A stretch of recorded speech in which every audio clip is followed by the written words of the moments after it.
Greetings from ABC Acres. I'm Grant Shadden, and I'm here in our crater garden where I'm going to continue work on our Chinampa beds.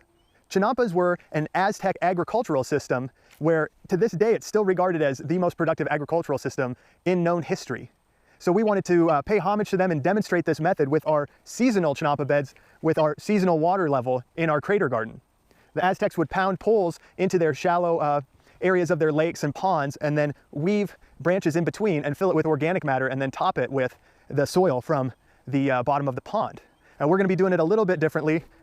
My artisan and craftsmanship will not be that of the Aztecs, but with the snow melt from the mountainsides beginning here, the water level has begun to rise, so I want to get this done before I'm literally having to do underwater basket weaving. So I'm going to go ahead and get to this, and then we'll go to the next step after that, which is filling up our baskets with organic matter. Here we go.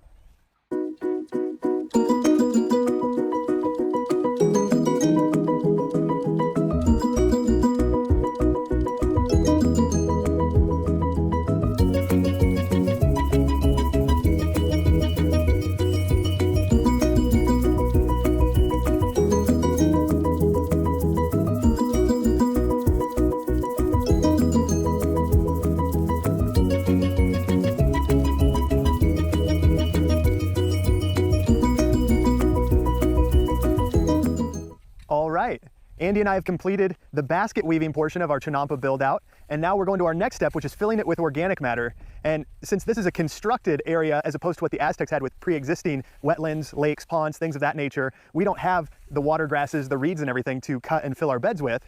But we do have a local lawn care company that we've developed a relationship with that is dumping all these yard waste from yard cleanups on the farm. And so we're using that to fill in our space. And this is organic matter of different stages of decomposition and types, which we'll be really happy with to use. And then after we get it filled in with this basket, we're gonna take some topsoil, top it up, and then it'll be ready for some planting and some mulching. And we'll just wait for our seasonal water level to rise and to see what kind of productivity we can get out of these demonstration seasonal Chinampa beds. I'm gonna go ahead and help Andy out in filling this up, and yeah, we'll talk later.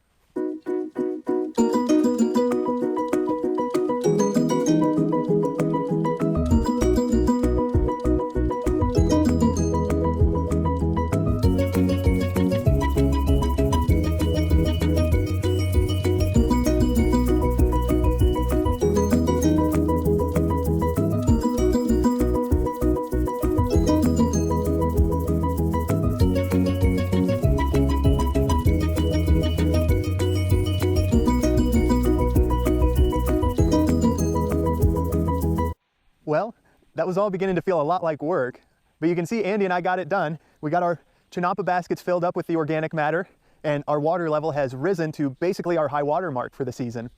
And we're about to start to top this with topsoil, and then we'll go over it with some straw mulch and look at what kind of species we want to plant in there that will be able to handle some grazing and browsing pressure from wildlife like the deer and elk. Now you can see the end of this more narrow Chinampa bed is blown out a little bit, and based on the hoof marks that I can see where they step down into our leaves and pine needles and lawn waste debris, it looks like some deer and elk maybe were on there and just leaned up against that end and pushed it out when they were going to get a drink of water. So we'll need to repair that, and it looks like we could also maybe use a little bit more organic matter as it's settled, because the weight of the water has pulled it down, which is why we wanted to wait until we got our high water level.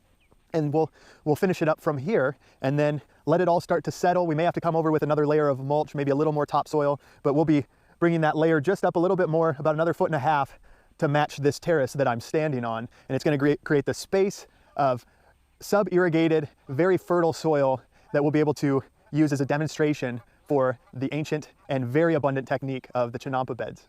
Well, if you have any questions, put them in the comment section below this video. And as always, thanks for watching.